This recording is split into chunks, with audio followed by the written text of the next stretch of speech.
No, I think we're good.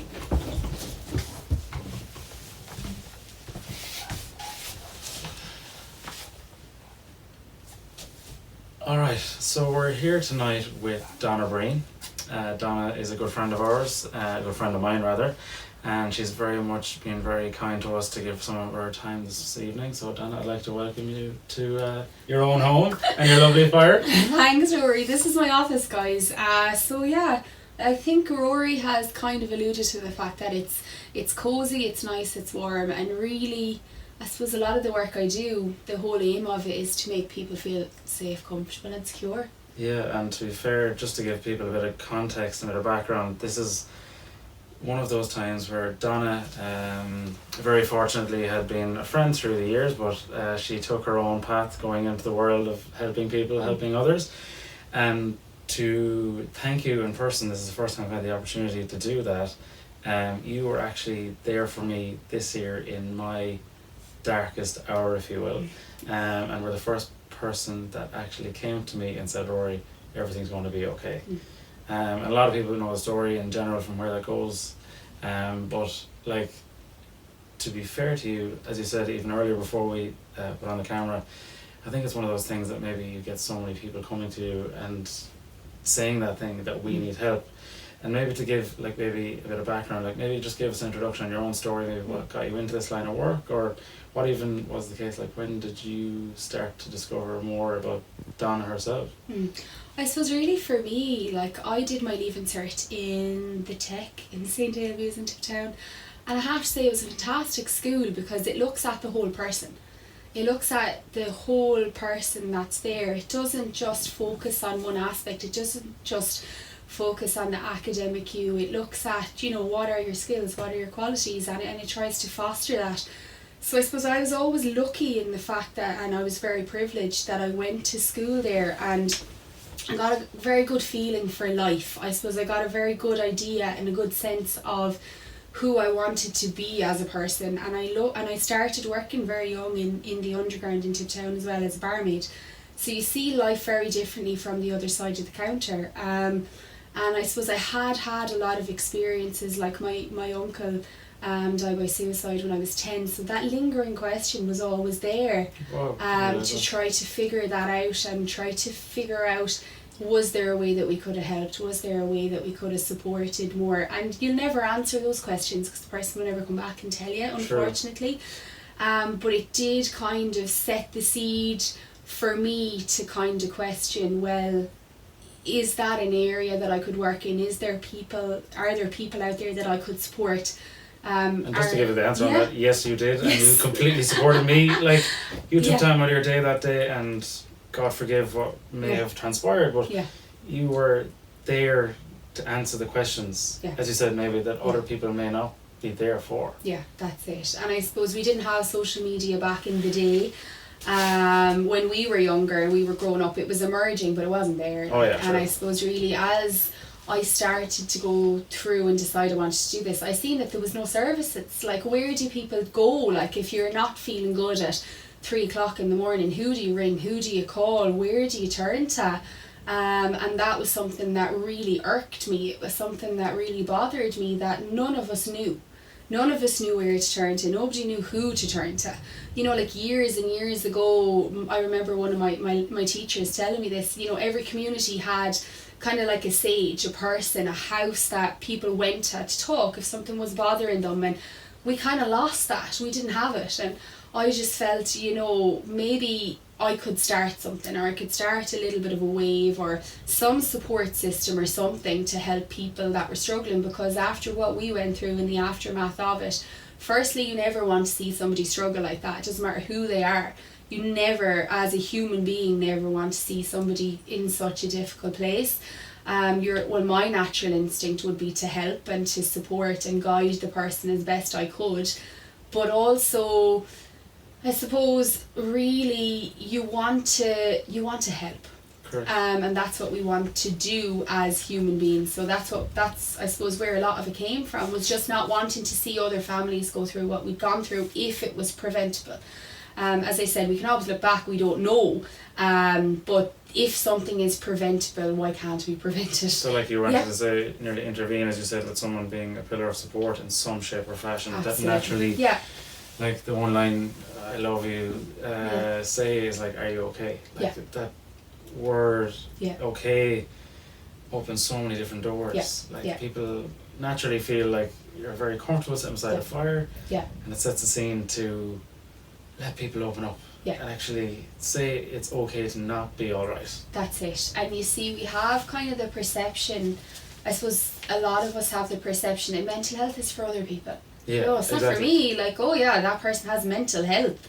But mental health is on a spectrum. And you know, like, you know this, I know this, a lot of us know this after we go through difficulties, which is, everything's great in hindsight, but mental health is on a spectrum, and there are days when it's going to be good and there are days when it's going to be not so good. And I suppose a lot of our generations, we're kind of instilled to strive for happiness, right? And I'm not really comfortable with that, because I think that sets us up for failure. Absolutely. Because we have an expectation that we should be happy all the time. And I was only using this comparison this week that I was a devil for hopping in the spectrum of the grass is always greener at their side. That all of us do. All of us have that, absolutely. It's like, I'll be happy when? I'll be happy after I get this degree. I'll be happy after I have this master's. I'll be happy after I have this child. And then all of a sudden we're there, and the reality of it is that those massive events in our lives, they deplete our resources. Really? So they put stress on us, albeit happy, good stress, but they cause us to be stressed, and like they don't inevitably just bring happiness. And then when that's not there, we kind of feel, I'm doing something wrong. But that's life. Life is good some days, it's bad other days. That is just life, and we have to learn to ride the waves of that. Yeah, and it's true that, like, as you say, you have to go through the analogy, which I was very fortunate to be introduced to this year. I'm sure you might have come across it, the window of tolerance. Like, where, as you say, going through those different peaks and troughs of life, you have to kind of try and keep it in that part. But the one thing for me was always that, like, Kevin, who introduced me to this, was like, it goes from my own previous experience, it went so high, life would be so good, to so south, and it was just, as you said, you're chasing this dream, and it's just so, as you said, draining on you, and you're always giving out where you're never looking after. You're not looking at the inside. And I only seen a post on Facebook the other day, and I found it really, really interesting, and I wasn't able to really share it on my page because I'm technically inept sometimes. But really it was about looking at self-care. So we sell self-care as like facials and getting your nails done and getting your hair done and all of these things, and I suppose it's nice to do. Yes, to do things and to buy things and material things, and they are great if you are in the appropriate headspace to appreciate them. Unbelievably said, and especially coming into this time of year. The whole materialistic side of the world is everyone's stressed and panicked, if you will, to think, I need to get money to do this. Where they don't even ask themselves the question, am I okay? And it's actually to focus on, like, even as we just had a chat before we went on the camera, to think, like, how's life? How are you doing? And actually to spend time with people. That's it. And I think, as you said, it's a case of people don't do enough of that. They forget about the basics. And especially the basic part, which I was never fortunately aware of up until this year, of actually looking after yourself. And that's the biggest change, one of the biggest changes I've done this year, which rebounds, as you said, through that vibration, that when you start to examine yourself and ask yourself that question, not only are you better off for yourself, but you're better off for others. And you know, even we spoke about this earlier, every aspect of ourselves.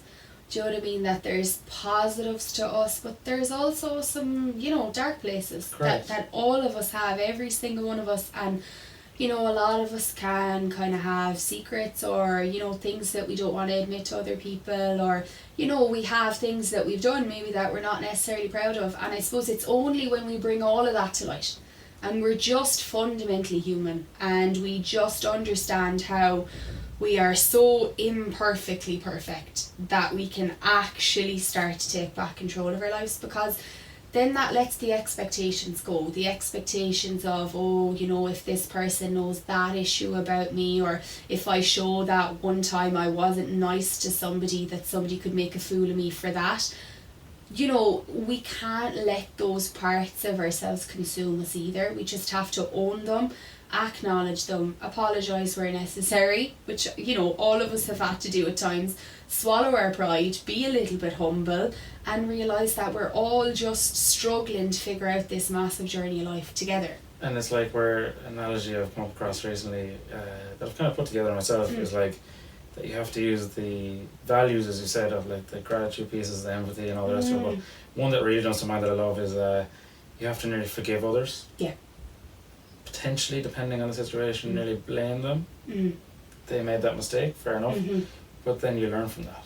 Yeah, absolutely. And for some people, I don't want that to be taken out of context, however, because I do see sometimes memes or whatever they're called are thrown around Facebook, you know, that we have to forgive everybody. And I suppose I don't think that applies, you know, for certain people that have gone through extreme traumas or childhood abuse or, you know, difficulties like that. I think for some people they may never come to a place to forgive somebody, and that's okay. But not even in that. I don't mean, as you said, literally forgiving people. I mean like using the Mandela approach, that you're trying to just forgive people in general to help the movement forward. As you said, like, you know, like, right, let's make peace with it. Yeah, make peace with what happened. Correct. Yeah, absolutely, 100%. That if we have gone through turmoil or we have gone through difficulties that unfortunately, through no cause of our own, we can't change it. And that it is part of who we are. And I suppose accepting that as part of who we are can be a bit of a battle. It can be a difficult road, and we can want to scream and shout and cry and get frustrated and get upset. That's part of accepting it. But at some point in our lives, if we can get to a place where we've accepted that and seen that there are things about that event that have made us who we are too. And just to use that example, the events that happened to me this year have made me who I am, and like a lot of that is due to your good work. No word of a lie, because you were there and you helped get me to the next step, which was more of support with Jenny, as you said earlier, another one of her previous colleagues rather in Dublin, and you were able to guide to that next step. Like, and it's amazing that you were in a place in your own mind to think Rory just needs to actually look at himself, take time out and actually go through this process, which has been 6 months of hard work, but it's been the best 6 months I've ever had in my life. That's the other side of it, you see, because when you shed the shackles of, I suppose, life's expectations of you, and you just kind of let that go and you just let it happen, it gives you a completely different perspective. And I suppose I forget sometimes, because I'm doing this so long, I suppose I forget the human side to it sometimes, and I mean that with the utmost respect to myself. I obviously care, but I suppose the human side of it, as in my natural instinct is to assess and know what's going on. That's my job. So I just kind of look at it and I say, okay, well, you know, Rory needs somebody to listen. He needs somebody, you know, to be there for him, and he needs somebody to signpost him in the right direction. And that's what I say. You know, I was saying to you earlier, I'm so busy with work. Thankfully, I'm so grateful that people are finally talking, and 5 years ago I could go to events and people would turn their head and pretend I wasn't there. Now I still get a bit of it. That could be just a personal thing. But I think the whole it's changed. Process here is like that.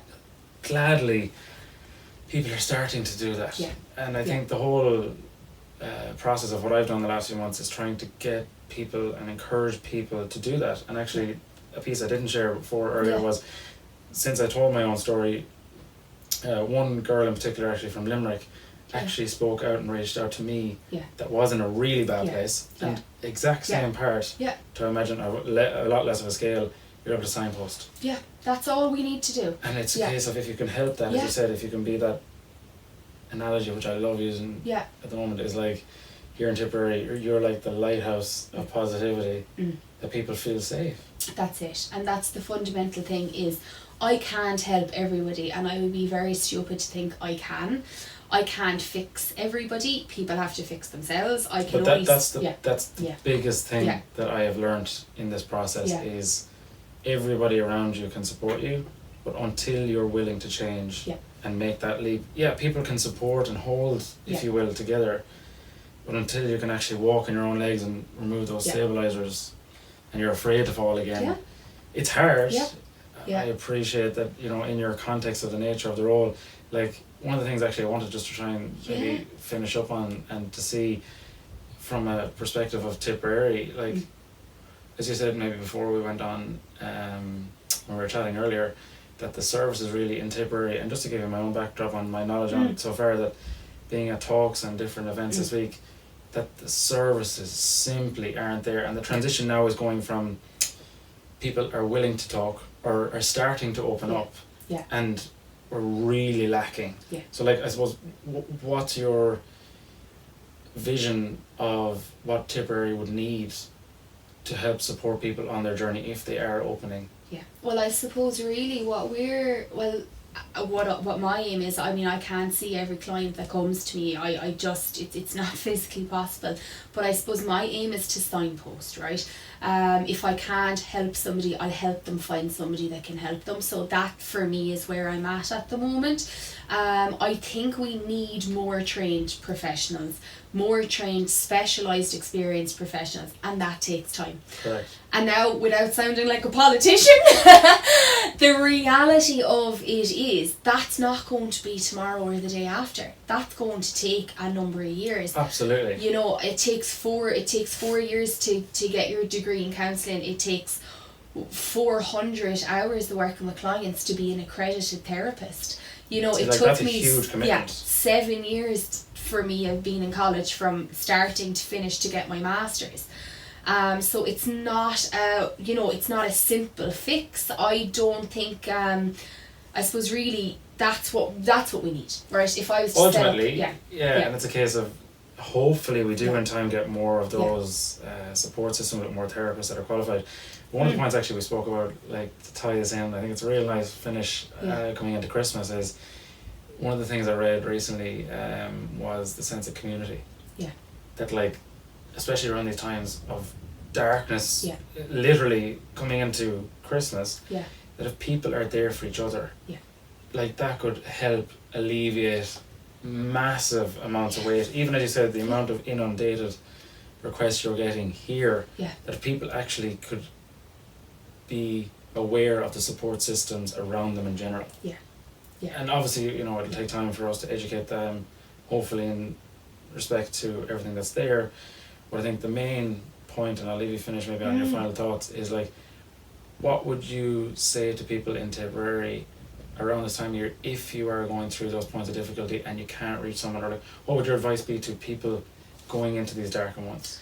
I think it's to prepare for the fact that it's going to be difficult.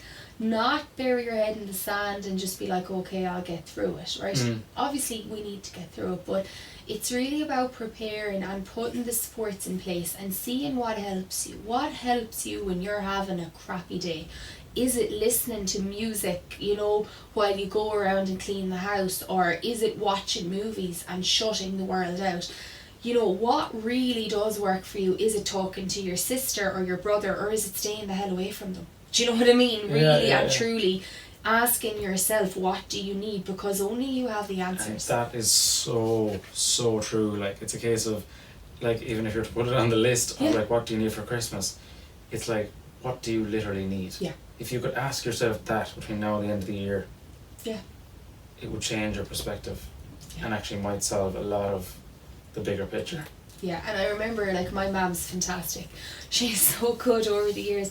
And I remember when I was like a teenager, and I never wanted for anything, thankfully. Like, my parents were brilliant, and I do remember from her heart, my mum every year she'd buy me pyjamas and slippers, and I'd like them. I wouldn't be overly excited about them, right? But to be honest, now that I've kind of come away from all of the big massive things, right? You know, all buying things to fill my time and fill my space, and just actually ask myself, what do I need? And like this year, I would really just love a new pair of pajamas and a new pair of slippers. So, because Mammy, if you're watching. Yes, there you go. But no, really, where I'm coming from is I would appreciate them so much more, because at the stage in my life where I'm at, I understand how much love and affection goes from a mother to their child to make them want to feel because warm. Now being a mother yourself. Being warm, connected and loved, sitting beside a fire at Christmas, for some people that's all you could ever wish for. And like, it's even going through the conversations, like, it's a case of some people don't even have that. That's my point. and people are so lucky. I think it's a case of people are always wishing and aiming for the stars, literally, with all these materialistic piles of stuff that they want. Whereas simply remove everything, as you said. What do you need? You need love, warmth, and just to feel that inside you. Exactly, yeah. Feel that connection. Yeah. So yeah, I think that's a really nice way to finish. Yeah. I'd like to wish you and your family in this lovely setting in a winter vibe a Merry Christmas, and thank you very much. Thank you, Rory, and I wish you the very best going forward. Thank you so much. Whoa.